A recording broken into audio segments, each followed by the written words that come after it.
Okay, and we are live. Thank you for joining us this morning. This morning we'll be using the sphera or emanation of Hod. It's an interesting question how to translate Hod. Probably the best way to do it is sort of a could be splendor, could be grandeur, could have a quality of awe to it. It's distinguished from it. It fits well with the practice that we're doing. Other things have been kind of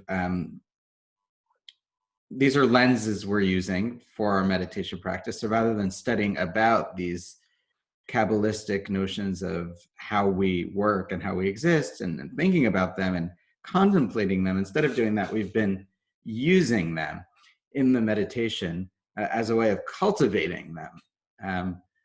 Because the thought is that that would have more effect on how we are and act. And so it's an integrated kind of learning. It's a form of learning, but it's an integrated one into how we are.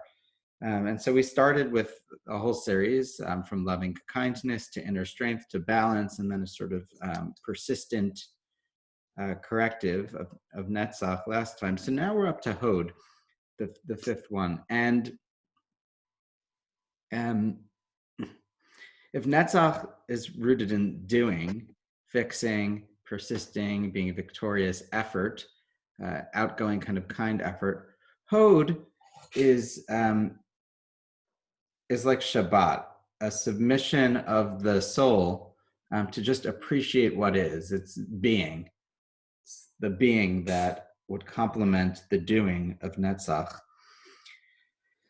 There's a lot to say about being. So we're not going to say it all because we're going to work with it.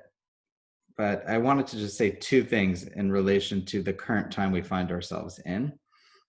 And I think there is a trend I'm feeling that in this era, coronavirus, there's a sense of wanting to do more. There's got to be stuff we do. And that's true in different circles. It's true in Jewish religious circles. It's true in others. What are we going to do? And that is important. But there's also, I think, a more important need at specifically at unusual times to cultivate a presence of being. It's like a Shabbat mindset. On Shabbat, we're not allowed to buy things. We're not allowed even to daber davar, to talk about the things that we're not allowed to do. Window shopping is not allowed from the prophet Isaiah. And so why not? It's to create a mindset of being, of just being okay with what there is. Now, it's not the only thing. It's in balance with doing. Sometimes action is important. And I think that the 6 days of the week versus the day of Shabbat kind of represent that. But I wonder if in this time we've made 6 days of the week kind of 6.5 days of the week, when it's actually more natural to be able to just kind of rest, take it in, protect ourselves in that sense, and observe the patterns that might lead to realizations. There's learning that could happen in this unusual time, but it's hard to do that without some rest. That's the first thing. The second thing is that Hod is on the left side Kabbalistically. It's got a strong inner quality to it. And it's related, I think, to pain. People can think of sort of stereotypical meditations, you know, someone walking over a needle or on hot coals or something like that, and not somehow not being injured or feeling that pain, or feeling it but not being fazed by it. And in this sense, when we stop to just limit ourselves, right, that's the relationship to inner strength. There we limit our desires, and here we're limiting even our need to act, to fix, to do things. We realize what happens, and sometimes what happens is very painful, like now. And so part of why we may not stop is because it's very painful to look at the illness, the suffering, the death, the financial consequences. And many of us, when we go there, become somewhat anxious, can become very generalized because there's so much of it. There is a powerful operation that happens with the ego and this, when we become pained, and I think all of us are pained to some extent right now, or numb, the absence of it, we become more selfish. In Hebrew, the word for having just lost a relative is aninut, before they're buried even. Aninut comes from I, the root of I, of being totally self-absorbed. The sense is that when there's a major loss, we would expect someone to be just totally self-absorbed in the pain. They can't see beyond their own pain. And for an evolutionary point of view, it might be because when we're in that kind of fear or pain, we need to save ourselves. And so it's not important to deal with others. Our own survival becomes most prominent. But if we have a society of people who are isolated and in pain, that will create a ripple effect of increasing isolation, which is what is happening now. And that will cause an ego or a self-absorption to rise, I think, because we're all sort of consumed with the various pains. So stopping to see and to recognize that, just what comes to our mind, even if it's painful and not blunting it, creates separation from us, from identifying with I am that narrative, I am the pain. No, I'm here, and these are thoughts, and they may be real. It also creates a reality where sometimes the pain is too much for us. And when that happens, that can also kind of break us open a little bit. This is the Hasidic saying, there's nothing so whole as a broken heart. When our heart breaks open, there's a tenderness to seeing the pain, which actually causes us to have empathy and move beyond that ego in a very radical way. And so we can go from totally self-absorbed in one moment to totally connected and in service of all of the suffering. So how we'll work with Hod is simple. Those are just some reflections on having worked with working with Hod as a meditative tool. We'll sit with our breath, and just that sense of sitting with our breath and being okay sitting and not doing, fixing, will be Hod. And then when we notice, I'm no longer with my breath,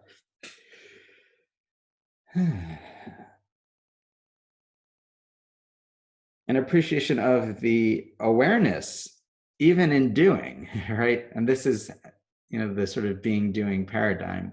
Even in doing things, there's an awareness of what we choose to do or not. So much of our consumption is not aware. I just grab the next item and eat it all the time.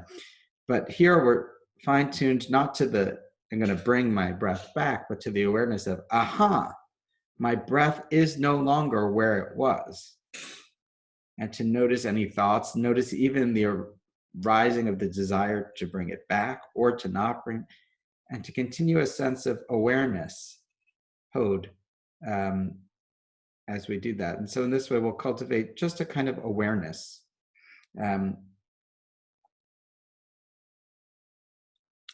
For this practice, I'll say also, you might want to try something interesting, which is just really to be more aware of the out-breath, to have more accent on the out-breath, not to manipulate it, but to have more attention there. And on the in-breath, to let that be even a little less conscious. The in-breath has a sort of very active taking into it. And here we're really trying to cultivate a kind of submissive awareness. And so we might try and generate an almost open awareness. We're not just going to have open awareness. We'll be with the breath, but more on the out breath.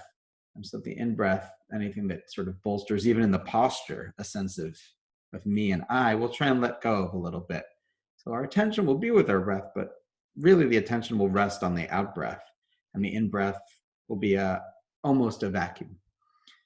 Okay, any questions about the practice? Nope. Great. So, so we'll start now. Finding a seat.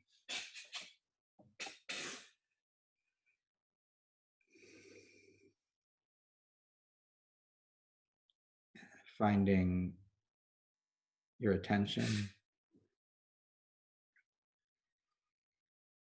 Noticing even where it is. Sort of entering into this exercise by bringing this quality of noticing, of awareness, some detail to the aspects of like, where is my attention before I'm aware of it? And resting attention with and in the body, noticing whatever you're sitting on, noticing the floor.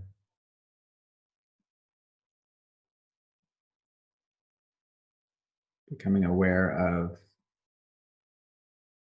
any ambient noise, listening, what's there? Is there nothing? And just the air in your ear. Noticing the temperature of the air. Being aware of any feelings you have about that. And even if there's a desire to change or fix something, a posture, and the practice to scratch something, whatever, just being aware of the impulse to correct. And returning again and again to the breath, finding the breath now.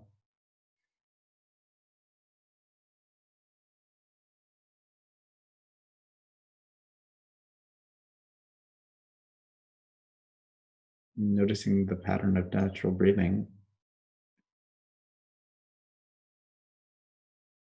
For this, it's helpful to locate it in the nose and the mouth. And really resting the attention more on the out breath. Letting the in breath occur, doing that again. Using the out breath to let go.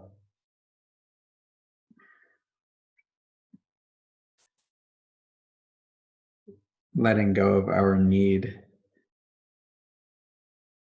to fix everything, to be everything, to do everything,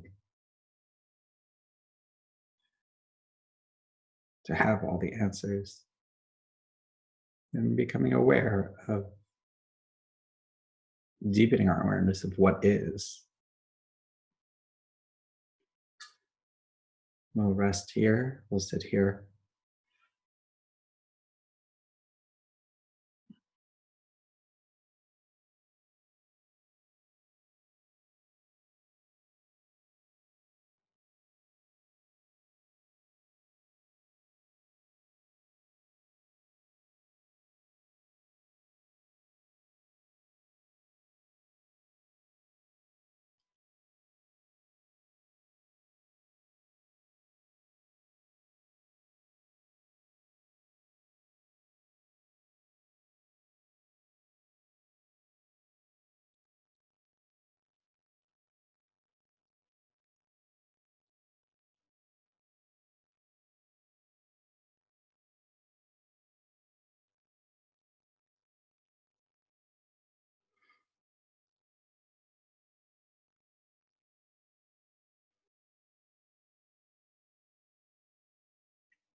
In the next minute or so, just letting the attention rest in a sort of open awareness, maybe even letting go of the breath more, just relaxing, seeing where your attention is and observing it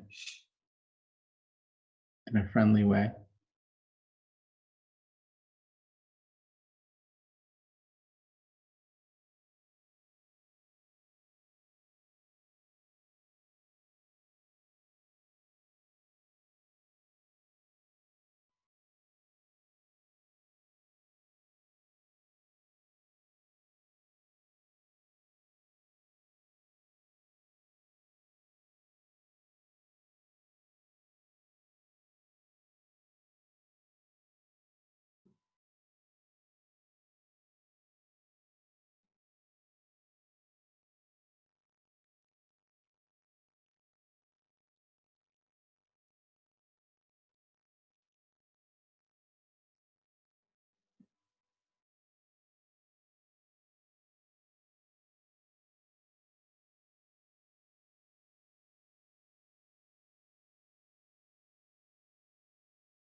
Coming back and opening your eyes whenever you're ready.